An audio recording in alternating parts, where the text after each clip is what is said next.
नमस्कार साथियों, स्वागत है आप सभी का एक बार फिर से आपके अपने YouTube channel Keshav Kashyap official पर। साथियों, आज सीडीपी का हम लोग तीसरा सेट डिस्कस करने वाले हैं। उससे पहले मैं बता देना चाहता हूं कि ये प्रीवियस ईयर का क्वेश्चन है जो कि आपको आने वाले आगामी सीटेट के परीक्षा में बहुत ही हेल्पफुल साबित होगा। सो आप लोग वीडियो को पूरा देखा करें, वीडियो को लाइक करें, शेयर करें, सब्सक्राइब करें। आप लोग वीडियो देखते हैं लेकिन सब्सक्राइब नहीं करते हैं। वीडियो को सब्सक्राइब ज़रूर किया करें चैनल को, ठीक है, और वीडियो को लाइक किया करें। तो चलिए तीसरा सेट हम लोग स्टार्ट करते हैं, डिस्कस करते हैं बाल विकास एवं शिक्षा शास्त्र। ठीक है, तो पहला क्वेश्चन है, सीखने से क्या तात्पर्य होता है। ऑप्शन है मनोवृत्ति में परिवर्तन से, व्यवहार में परिवर्तन से, तीसरा है व्यवहार में अपेक्षाकृत अस्थायी परिवर्तन से, और चौथा है अनुभूति में परिवर्तन से। तो क्या ऑप्शन होगा इसका साथियों? इसका सीखने से क्या होता है? व्यवहार में अपेक्षाकृत अस्थायी परिवर्तन होता है। आप लोग कुछ भी सीखते हैं तो वो अस्थायी हो जाता है।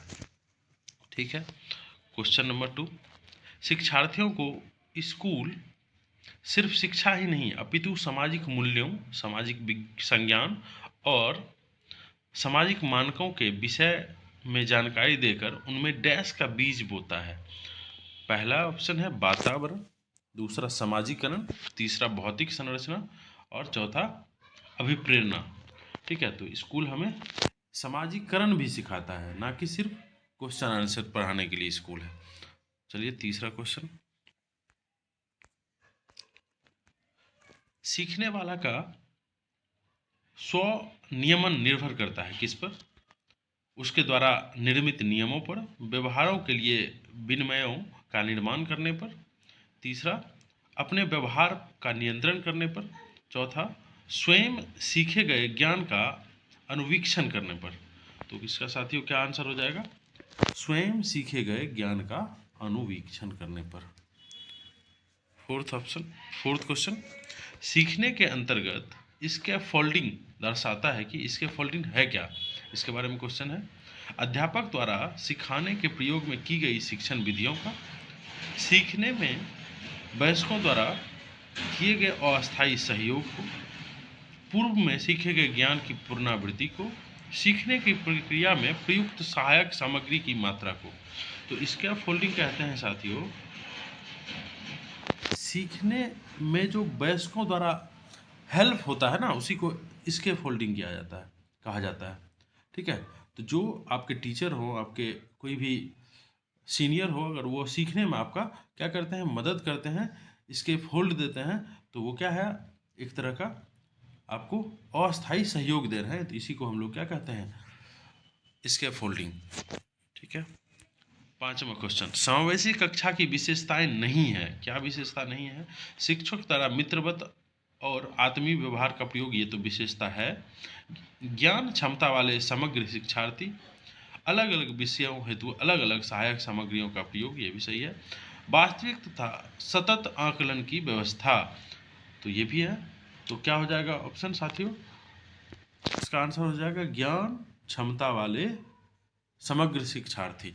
ठीक है, समावेशी कक्षा में सभी ढंग के विद्यार्थी होते हैं, ना कि सिर्फ इंटेलिजेंट विद्यार्थी होते हैं। इसलिए यहाँ ऑप्शन हो जाएगा ज्ञान क्षमता वाले समग्र शिक्षार्थी, जो कि ये ऑप्शन गलत है, ये विशेषता नहीं है।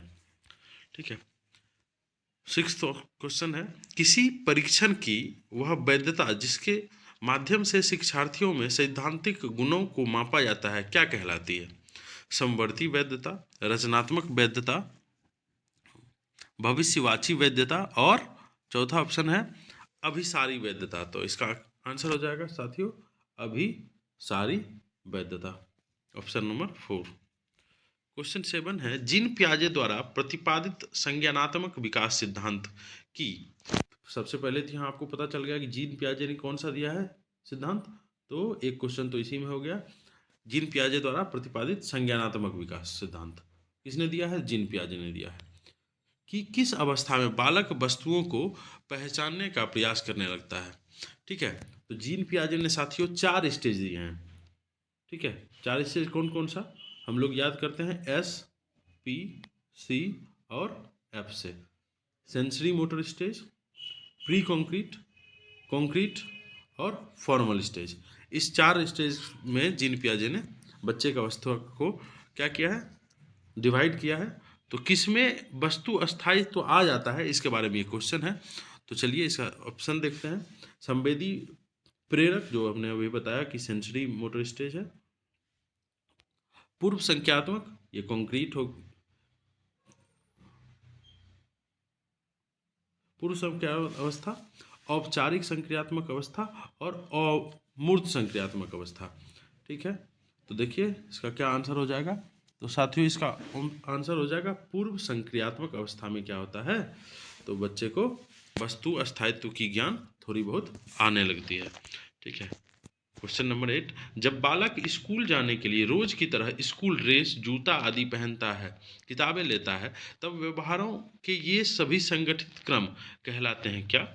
मानसिक संक्रिया, विकेंद्रन, स्कीम्स और स्कीमा। तो इसका क्या आंसर हो जाएगा साथियों? इसका हो जाएगा आंसर स्कीम्स। ये एक तरह का स्कीम्स है। निम्नलिखित में से वह कथन जो शिक्षार्थियों में सृजनात्मकता का पोषण करता है क्या है? प्रत्येक शिक्षार्थी की अंतर्जात प्रतिभाओं का पोषण करने एवं प्रश्न करने के अवसर उपलब्ध कराना। ठीक है, ये क्वेश्चन, ये ऑप्शन तो पॉजिटिव लग रहा है। दूसरा ऑप्शन, विद्यालयी जीवन के प्रारंभ से उपलब्धि के लक्ष्यों पर बल देना। तीसरा, परीक्षा में अच्छे अंकों के लिए विद्यार्थियों की कोचिंग कराना। देखिए साथी, सिर्फ हम लोग अच्छे अंक के लिए नहीं पढ़ते हैं, इसलिए ये क्वेश्चन, ये आंसर नहीं होगा। आगे चलते हैं। अच्छी शिक्षा के व्यवहारिक मूल्यों के लिए विद्यार्थियों का शिक्षण। तो इसमें क्या हो जाएगा आंसर? आंसर देखिए, जैसा कि पहले ही बताए थे, ये पॉजिटिव है, बाकी 3 निगेटिव है, तो ये तीनों नहीं होगा। ठीक है, और यहाँ आंसर हो जाएगा क्वेश्चन ऑप्शन नंबर 1। ठीक है, भाषा अच्छे गुणों से संपन्न तथा सफल मानी जाती है यदि इसमें विचारों और अवधारणाओं के संचार की गुंजाइश हो, यह नए विचारों और संभावनाएं उत्पन्न करने में सक्षम हो, यह बदलते वातावरण में किसी के अनुकूलन को बढ़ाए, और चौथा, यह शब्दों के आचरण और उन्हें वाक्यों में प्रयोग करने के लिए एक नियमावली प्रदान करता हो। तो क्या सफल माना जाएगा, अच्छा गुण क्या माना जाएगा भाषा का? तो इनके विचारों के अवधारणाओं को, धारणाओं को संचार की गुंजाइश हो जिसमें, तो उसे सही माना जाएगा।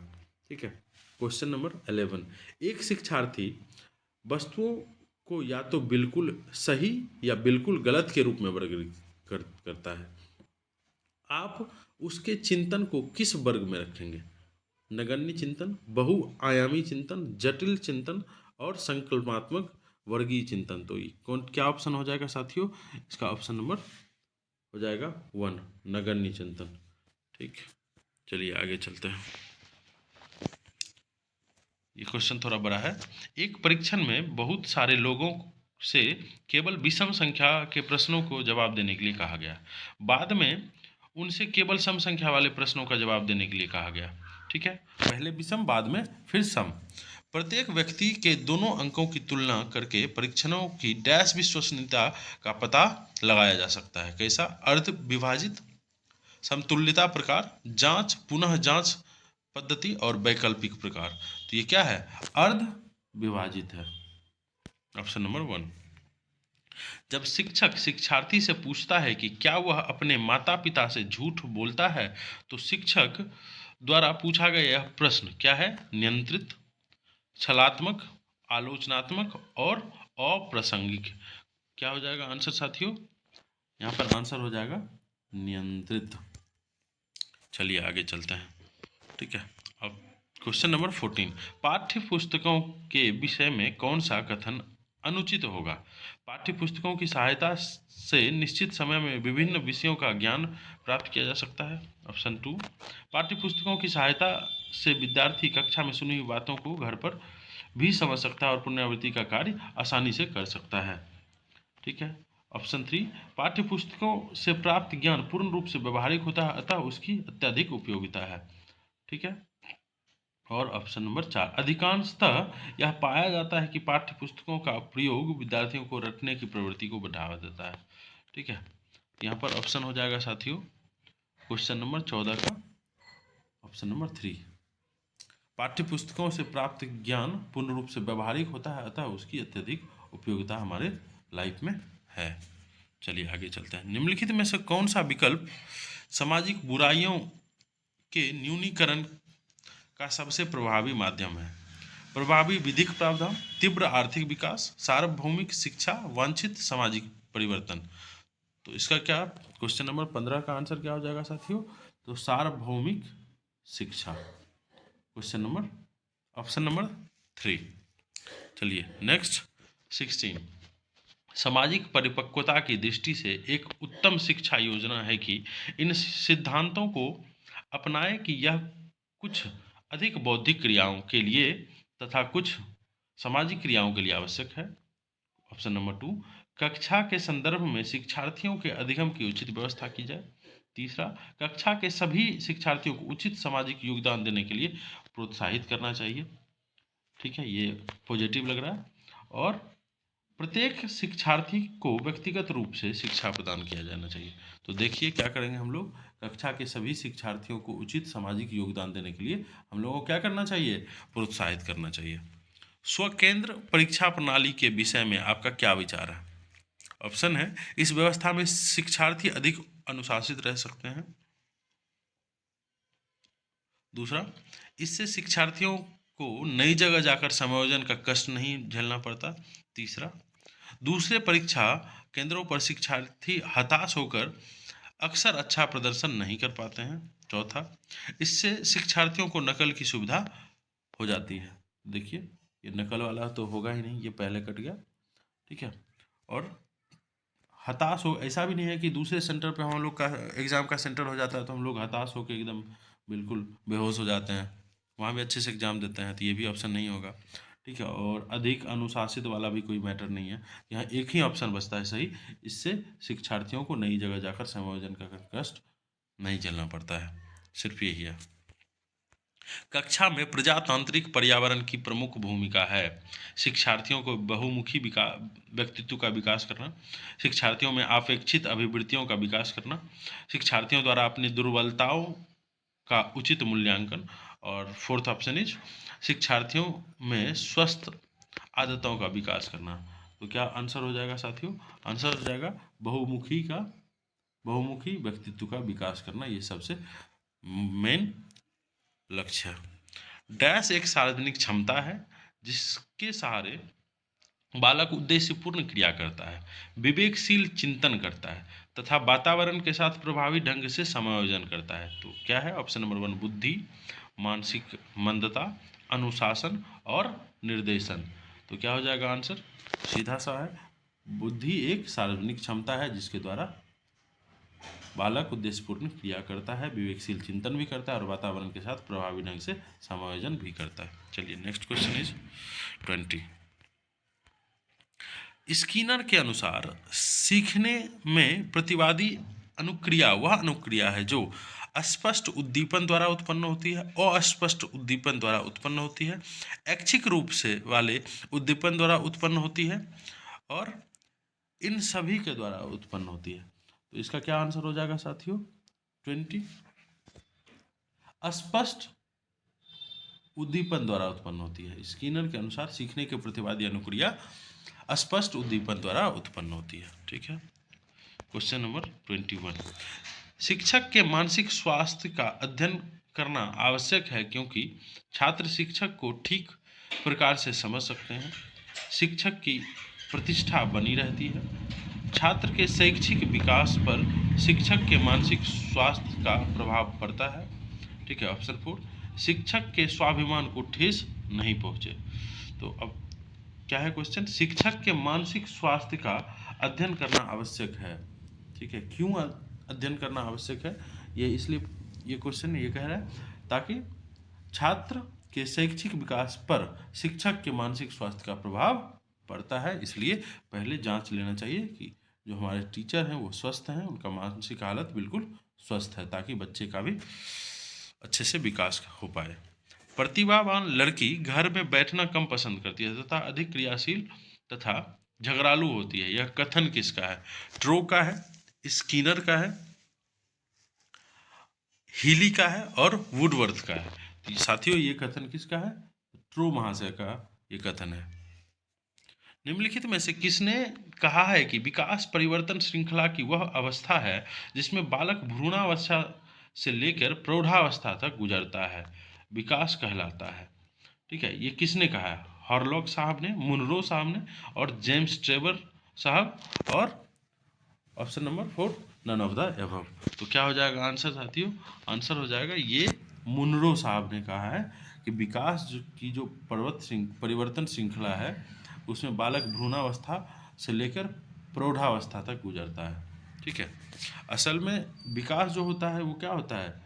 वूम्ब टू टूम्ब, मतलब जन्म से, पेट से लेके कब्र तक कह सकते हैं। जब बच्चा गर्भ में रहता है तभी से विकास होना स्टार्ट हो जाता है, और जब मनुष्य कब्र में चला जाता है तब जाके विकास बंद होता है। तो क्या होता है? ये चलता है वूम्ब टू टूम्ब। ठीक है, समावेशी शिक्षा प्रक्रिया में अनुकूलन किया जाता है। बाधित और अक्षम बालकों के शिक्षण हेतु, सामान्य बुद्धि लब्धि के बालकों के शिक्षण हेतु, अधिगम असमर्थ वाले बालकों के शिक्षण हेतु, और इन सभी के शिक्षण हेतु। ठीक है, समावेशी कक्षा में, तो समावेशी कक्षा में सभी तरह के बच्चे क्या करते हैं? पढ़ सकते हैं। तो ये बाधित हो या अक्षम हो, सामान्य बुद्धि लब्धि वाले हो, या अधिक असमर्थ बालक हो।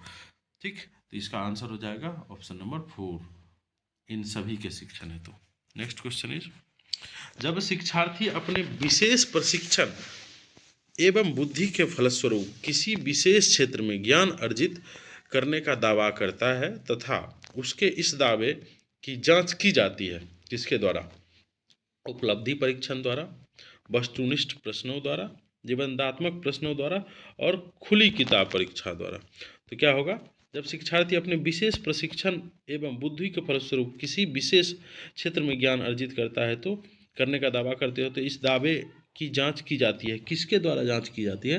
तो साथियों यहाँ पर ऑप्शन नंबर हो जाएगा 1, उपलब्धि परीक्षण के द्वारा जांच की जाती है। Option number 1 is a right answer. ठीक है, खेल का एक लाभ यह भी है कि वे बालकों को विद्यालय के खाली घंटे में अनुशासित रखते हैं, बालकों को घर से बाहर रखते हैं, अवकाश काल के उत्तम उपयोग को प्रोत्साहित करते हैं, यानी प्रमोट करते हैं, विद्यालय का नाम रोशन करते हैं। तो क्या हो जाएगा साथियों? खेल का एक लाभ। ठीक है, तो खेल के बारे में यहाँ है, तो अवकाश काल के उत्तम उपयोग को क्या करता है? प्रोत्साहित करता है। ठीक है, तो क्वेश्चन नंबर 27, निम्नलिखित से कौन सा विकल्प बाल केंद्रित उपागम का विशेषता नहीं है? चाइल्ड लर्नर का विशेषता नहीं है। बच्चे सक्रिय भागीदार, ये तो है। बच्चे बालक, प्रत्येक बालक क्या हो? विशिष्ट होता है, ये भी है, ये भी आंसर सही है, ये भी सही है। ठीक है, प्रत्येक बालक के पास शिक्षा का अधिकार, ये भी है। ठीक है, प्रत्येक बालक अपने खुद के पाठ्यक्रम का निर्माण करता है। देखिए, यही एक उपागम का क्या है? विशेषता नहीं है, बाकी तीनों विशेषता है। तो यहाँ क्या पूछा गया है? नहीं है। तो ये इसलिए आंसर क्या हो जाएगा? Option number 4। जैसे ही क्वेश्चन आपको दिखे नहीं तो वो ध्यान से पढ़ना है, नहीं तो गलत होने की संभावना काफ़ी ज़्यादा रहते हैं। निम्न में से कौन सा विकल्प जोड़ा सुमेलित नहीं है? देखिए यहाँ भी हो गया नहीं। ठीक है, तो इसको ध्यान से पढ़ना है। बच्चे कुछ भाषा के साथ इस दुनिया में प्रवेश करते हैं, ये चॉम्स्की साहब का कहना है। ठीक है, शुरू में भाषा और विचार दो भिन्न गतिविधियां हो, ये बैगोत्स्की साहब का कहना है। ठीक है, भाषा विचार पर आधारित, ये प्याजे साहब का कहना है। भाषा वातावरण में एक उद्दीपक है, ये BF स्किनर। इसमें से 3 सही है और साथियों 1 गलत है, तो वही आपको बताना है क्या गलत है। ठीक है, तो यहाँ पे ये गलत है कि बच्चे कुछ भाषा के साथ इस दुनिया में प्रवेश करते हैं, चॉम्स्की साहब। ठीक है, तो ऑप्शन नंबर 1।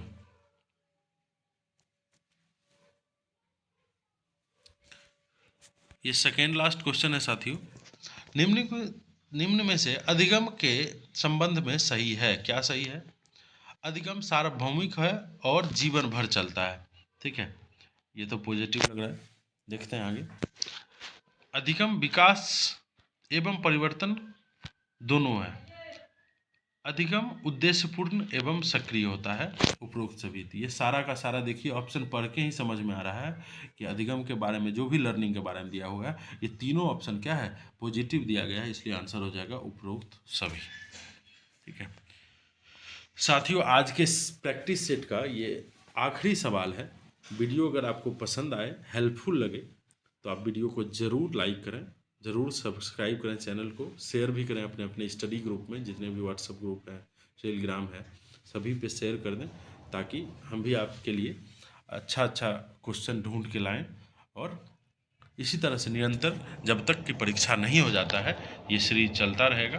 और आप लोग कमेंट करके बता सकते हैं कि अगर आपको ईवीएस का भी सीरीज चाहिए, हिंदी का भी चाहिए, किसी भी सब्जेक्ट का अगर प्रीवियस ईयर क्वेश्चंस लगाना हो, तो आप कमेंट करके बता सकते हैं, तो फिर उस पर भी विचार किया जाएगा और उस पर भी वीडियो बना के डाला जाएगा। तो चलिए, लास्ट क्वेश्चन है, बच्चे के उचित विकास को सुनिश्चित करने के लिए उनका स्वस्थ शारीरिक विकास एक महत्वपूर्ण पूर्व आवश्यकता है। यह कथन गलत है, क्योंकि शारीरिक विकास विकास के अन्य पक्षों किसी भी प्रकार से प्रभावित नहीं करता। ये तो होगा नहीं।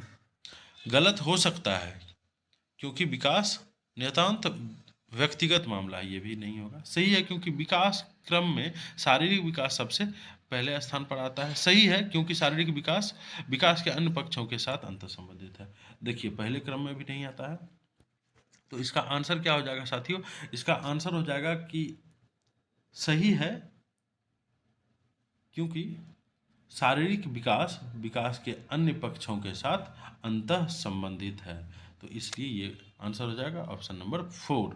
क्योंकि अगर आपका शरीर स्वस्थ नहीं है, तो आप अच्छे से पढ़ नहीं पाएंगे, अच्छे से काम नहीं कर पाएंगे। तो इसलिए option number 4 is a right answer. सभी साथियों का बहुत बहुत धन्यवाद। अंत तक जुड़े रहे आप लोग। आप लोग अच्छे से तैयारी करें। Best of luck. Thank you.